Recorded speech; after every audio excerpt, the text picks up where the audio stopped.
Wajah yang terlihat lugu dan senyum yang tenang Jati Alat, promosi yang sempurna. Mereka menang di Pilkada DKI, mengandaskan Vogue, yaitu sebelum jatuh orang paling berkuasa di negeri ini. Sebelum mempesona dunia dengan gaya belusukan, pria ini bukan siapa-siapa. Dia bukan jenderal, bukan juga ketua partai, juga bukan konglomerat. Dia pengusaha mebel dari kota yang mungkin jarang dibicarakan, Surakarta alias Solo. Tapi siapa sangka jalan hidupnya justru mengubah peta kekuasaan Indonesia. Yuk, kita flashback ya. Nama lengkapnya Joko Widodo, lahir di Surakarta, 21 Juni tahun 1961. Ayahnya seorang tukang kayu, dan masa kecilnya berat, tempat tinggalnya pernah digusur, berkali-kali pindah rumah. Namun semua pengalaman hidupnya itu kelak jati diana politiknya. Politik wong cilik, Jokowi menggeluti industri mebel hingga jeti eksportir, membuatnya terpilih sebagai Ketua Asmindo, Asosiasi Mebel dan Kerajinan Indonesia untuk wilayah Surakarta dan sekitarnya. Pada tahun 2022, Bernard Sin, salah satu mitra bisnisnya di Prancis, menamai Joko Widodo dengan sebutan Jokowi, yang kita kenal sekarang. Nama sapaan yang memang lebih populer daripada nama aslinya. Dari organisasi perajin mebel ini, Jokowi memperluas relasi dan menabung bekal untuk masuk ke panggung politik. Sebuah dunia yang tentunya lebih rumit dari kayu jati. Tahun 2015, Jokowi mencalonkan diri sebagai wali kota Solo. Lewat PD Perjuangan, banyak yang meremehkan Jokowi, tentunya, tapi Jokowi dengan wajah yang terlihat lugu dan senyum yang tenang. Jati Alat promosi yang sempurna. Dan ternyata dia menang.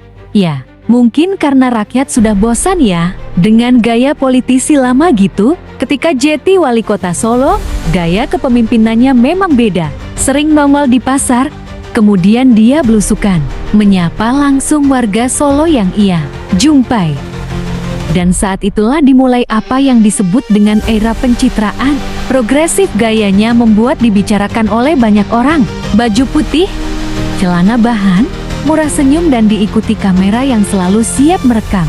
Di balik pencitraan, wali kota, Jokowi juga dikenal sebagai pengambil keputusan.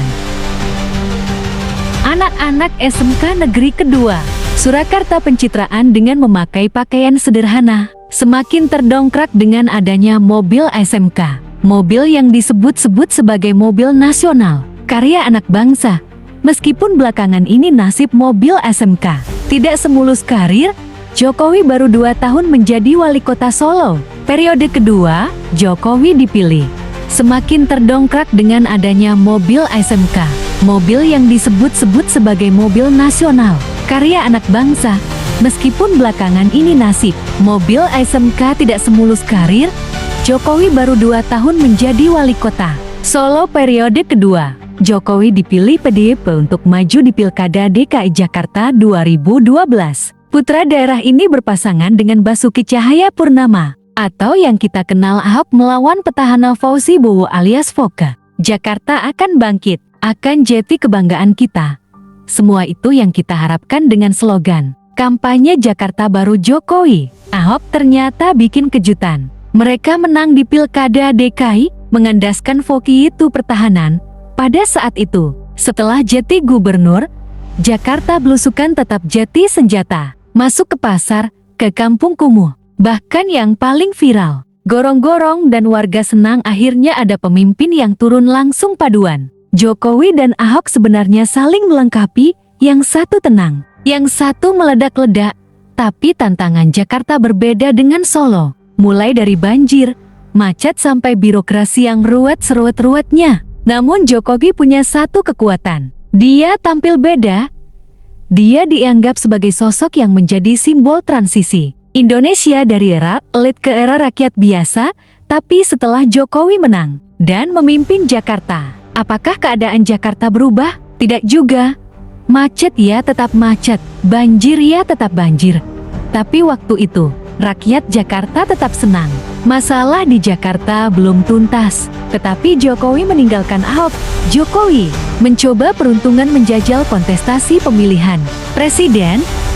Dia berpasangan dengan Yusuf Kala. Mantan Wapres periode Presiden SBY tahun 2014, Jokowi Yusuf Kala maju sebagai calon presiden melawan pasangan Prabowo Subianto Hatta Rajasa.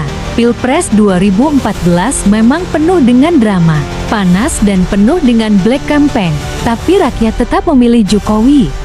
Dia jati presiden dari kalangan sipil pertama yang bukan bagian dari elit politik lama. Program andalannya Tolat, Kartu Indonesia Sehat, dan Kartu Indonesia Pintar. Infrastruktur dibangun secara besar-besaran. Bandara, pelabuhan, hingga jalan tol dibangun. Jokowi, tapi tidak semua orang senang. Kritik datang dari kanan dan dari kiri. Dianggap terlalu fokus kepada infrastruktur, dan juga dianggap kurang mengurus isu HAM seperti di Papua hingga Rempang. Dan ia dicurigai mulai dekat dengan oligarki. Pada Pilpres 2019, Jokowi kembali menang untuk kedua kalinya, menggandeng Kiai Haji Maruf Amin.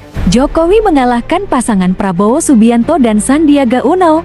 Tapi pasca pemilu, Prabowo yang jadi lawannya di Pilpres diajak masuk kabinet. Dan ini menjadi langkah yang cukup pintar untuk meredam pertentangan pendukung lawan demi persatuan. Jati alasan menggandeng lawan jati partner.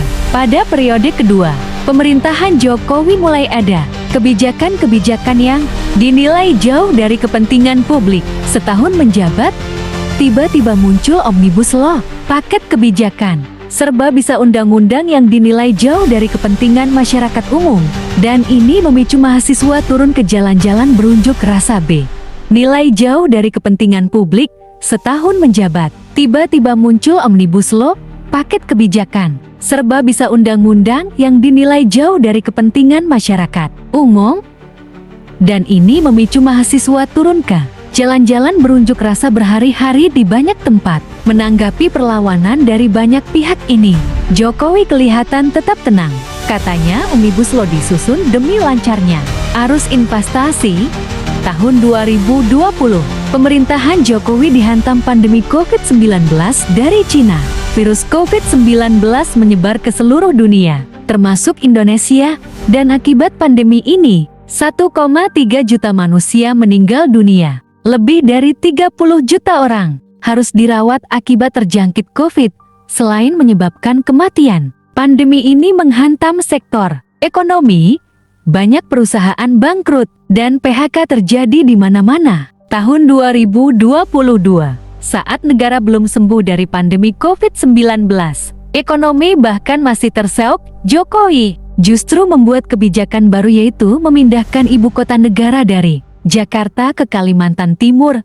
Dengan ini, saya mohon izin untuk memindahkan ibu kota negara kita ke Pulau Kalimantan. Nah, ini butuh dana luar biasa kan untuk membangun IKN, dan kita nggak tahu dari mana asalnya. Di awal, memang Jokowi sempat menyebut bahwa dana tersebut datang dari investor asing yang sudah antri.